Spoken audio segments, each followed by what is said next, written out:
11월 10일 화요일 황장수의 뉴스 브리핑 시작하겠습니다. 날씨가 많이 추워졌는데요. 좀 뉴스 브리핑은 요즘 시청자들의 보는 조회수가 좀 늘어나고 있는 것 같습니다. 앞으로도 많이 좀 봐주십시오.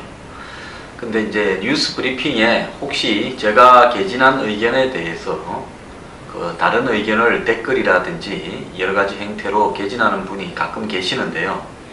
그런 분들 중에서는 꼭 자신의 견해를 한번 뉴스 브리핑에서 정정해서 해보겠다. 안 그러면 저와 의견이 조금 다른데 토론을 좀 해보시겠다.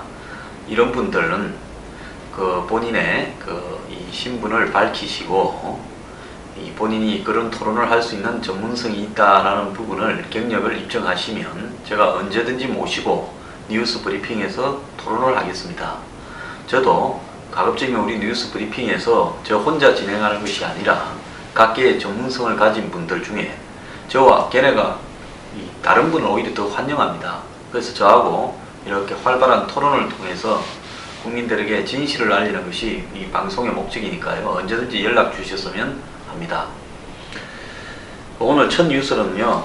지금 여야당 대표와 어제 이 국회의장 3인 회동이 있었습니다만은 여전히 국회의원 선거구를 미획정하고 있습니다. 그러니까 11월 13일까지 그러니까 이번 주 금요일쯤이 법정 기준일인데 이 법정 기준일을 어기게 될 것 같습니다. 근데 이런 일들이 한두 번이 아니라 가지고요. 실질적으로 이 국회의원들이 선거구를 획정하는 데 있어서 약속을 지키지 않았다 해서 크게 죄의식을 느낀다든가 또 위반을 했다고 해서 그 위반에 대한 대가를 치른다든가 이런 일이 거의 없었습니다. 자신들이 법을 만드니까요. 법에서 정해놓은 기준일을 어겼다 하더라도 또 자신들이 법을 만들어서 또 고치면 되는 겁니다. 그러니까 국회의원들만큼 법을 안 지켜도 속편한 사람들은 없는 것 같습니다. 그런데 이제 왜 그러면 이렇게 획정이 안 되고 있느냐? 여야당이 첫째는 선거구 획정을 하기 전에 국회의원 정수를 어떻게 할 것인가 이런 부분을 갖다가 좀 논의를 해야 되는데 그 논의조차도 잘 안 되고 있습니다. 여야당의 의견이 좀 달라요. 애초에 이번에 선거구를 갖다가 변경을 해야 된다라는 이유는 선관위가 작년에 판결로 인구 비례에 있어서 편차가 1대2를 넘어가게 되면 안 된다. 그러니까 최고로 인구가 많은 선거구와 최고로 작은 선거구의 차이가 1대2를 넘어가는 것은 이 국민들의 인구 비례에 의한 이 선거구 원칙에 위반된다라고 해서 기존의 1대3에서 1대2로 이렇게 줄였습니다. 그러다 보니까 인구가 부족한 농어촌 선거구들을 폐지하거나 통합해야 될 이 사례가 발생을 했고요. 이 부분에 있어서 새누리당은 텃밭인 영남 농촌 지역에 있어서 선거구가 없어지는 것이 많기 때문에 그것을 유지하기 위해서 또 다른 고민을 하고 있고요. 그 다음에 호남에서 역시 많이 없어지기는 합니다만은 새정년은 지역보다는 지역별 그 다음에 이 비례대표 제도를 도입해서 지역에서 없어지는 선거구를 지역별 비례대표로서 자신들이 좀 유리하게 가져갈 수 있다. 즉 그러니까 여권은 이 영남의 농어촌 선거구를 어떻게 할 것이냐. 그 다음에 야권은 역시 지금 많이 줄어들고 있지만 호남에서 농촌 지역이 이 부분을 해결하는 근본적인 방법은 이 지역별 비례대표를 도입해서 그걸로 자신들이 좀 유리하게 해결하자. 이렇게 지금 부딪히고 있습니다. 이 와중에 선관위 소속으로 8명의 선거구 획정위원을 갖다가 임명했습니다만은 이 획정위원들이 본인한테 맡겨달라 큰 소리만 쳐놓고 여야당에 대해서 조금 더 통제하지 못하고요. 한마디로 끌려다니고 있습니다. 그러다 보니까 아직까지 안조차도 여야당이 제대로 안 내고 서로 책임도 이렇게 떠넘기고 있고 시한을 못 지켜서 위법하는 부분도 국회의원의 위법은 아까 말씀드린 대로 아무런 어떤 처벌 조항이 없다 보니까 문제도 안 되고 있습니다. 그럼 누가 이제 손해를 보고 있느냐? 기존의 지역구를 가지고 있는 사람들은 자기 지역에서 의정활동 명분으로 그냥 이렇게 하면 되는데요. 예를 들어서 선거구가 획정이 안 되다 보니까 이 획정이 최종적으로 끝날 때까지 예비후보자 등록을 못하기 때문에 신인들은 자기가 뛰어야 될 선거구에 예비후보 등록이 지금 안 되고 있어가지고 발목이 묶이는 그런 양상입니다. 그래서 현역 국회의원들은 오픈 프라이머리라고 해가지고 자기들이 지금 국회에 들어갈 가능성이 매우 높아져 있고요. 선거구 획정이 지연되면서 사실상으로 다른 사람들은 못 뛰고 현역 국회의원들만 자기 지역구에서 또 뛰는 그런 어떤 부분에서 이중 삼중의 이득을 보고 있습니다. 그래서 이런 부분들이 결국은 정치개혁에 정치판 물갈이에 크게 장애가 되고 있는데요. 자, 여야 속셈은 뻔할 겁니다. 여당은 농촌 지역구를 그대로 유지하려면 의석을 좀 늘려야 된다 소리를 하고 싶은데 이 국민의 신뢰도가 가장 낮은 집단이 국회의원이다 보니까 그 말을 참아 못하고, 야당 또한 현재 하는 사람들은 그대로 하고 지역별 비례대표를 좀 더 늘려가지고 새누리당보다 자기들이 한 5석 이상 더 가져간다고 그래 나와 있습니다. 시뮬레이션에 의하면요. 그래 더 가져가고 싶은데 야당도 또 국회의원 늘린다 비판받을까봐 그렇게 못하고 있습니다.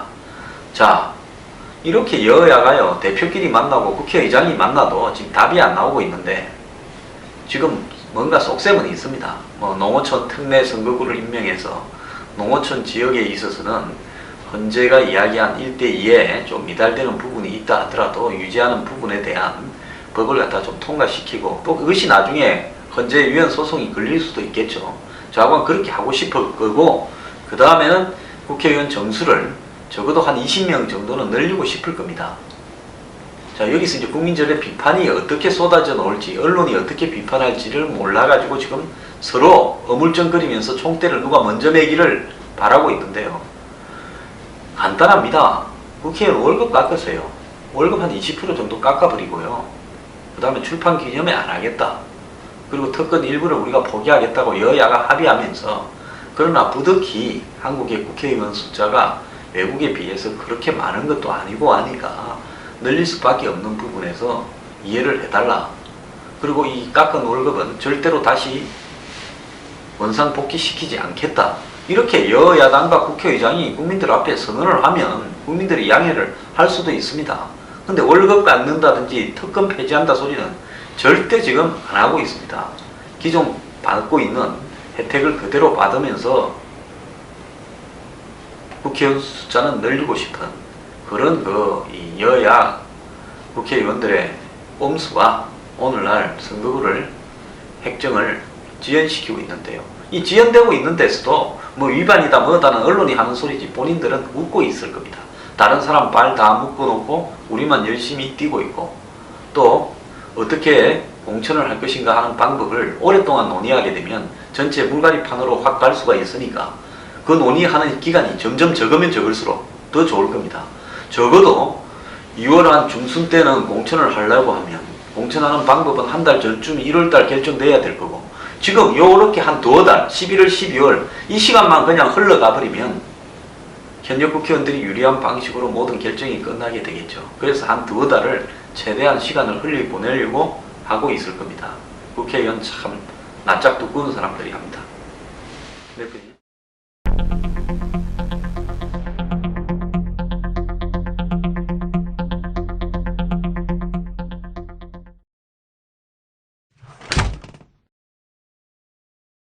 어제 저녁하고 새벽에 갑자기 문재인 부산 영도 출마 결심 김무성과 맞대결 하나 하는 기사가 쭉 나오다가 아침에는 문재인 김무성과 빅매치 하는 것이 사실무근이다, 이렇게 정정 기사가 나왔습니다.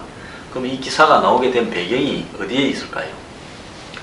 먼저 지금 새정년 내부에는 비주류들은 오픈 프라이머리로 가자, 컷오프 20%를 하게 되면 신노가 언제 우리를 20% 쏠가내가지고 없애버릴지 모른다.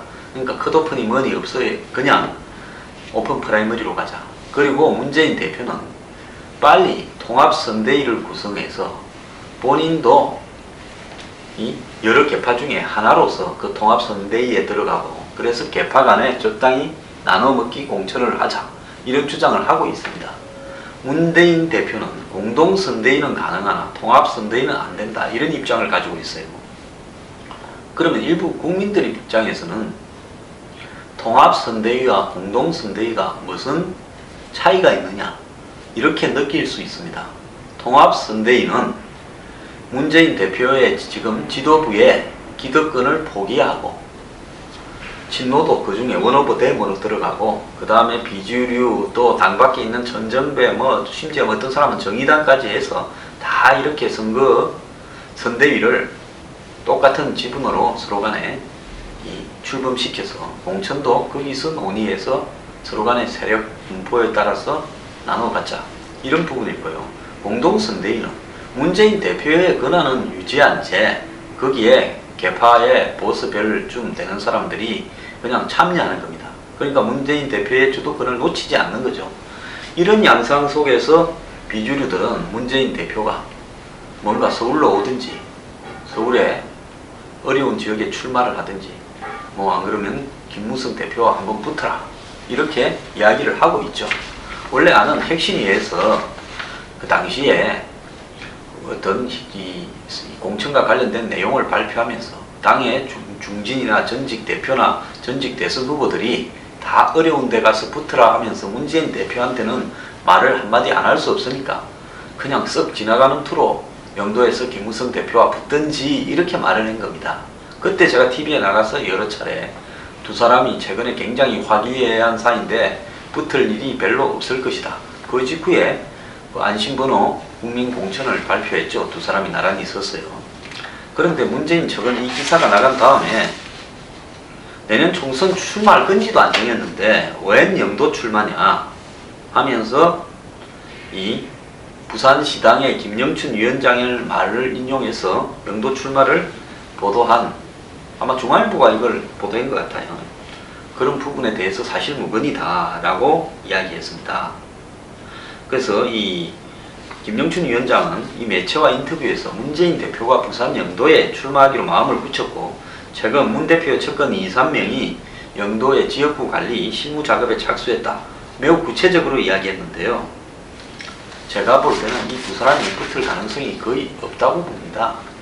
그리고 김무성 대표가 지역구로 출마할지도 저는 좀 의문이라고 또 보고 있고요. 그래서 공연히 붙지도 않을 싸움을 마치 흥미진진하게 국민들이 구경거리 생긴 것처럼 보도하는 언론도 문제가 있다고 봅니다.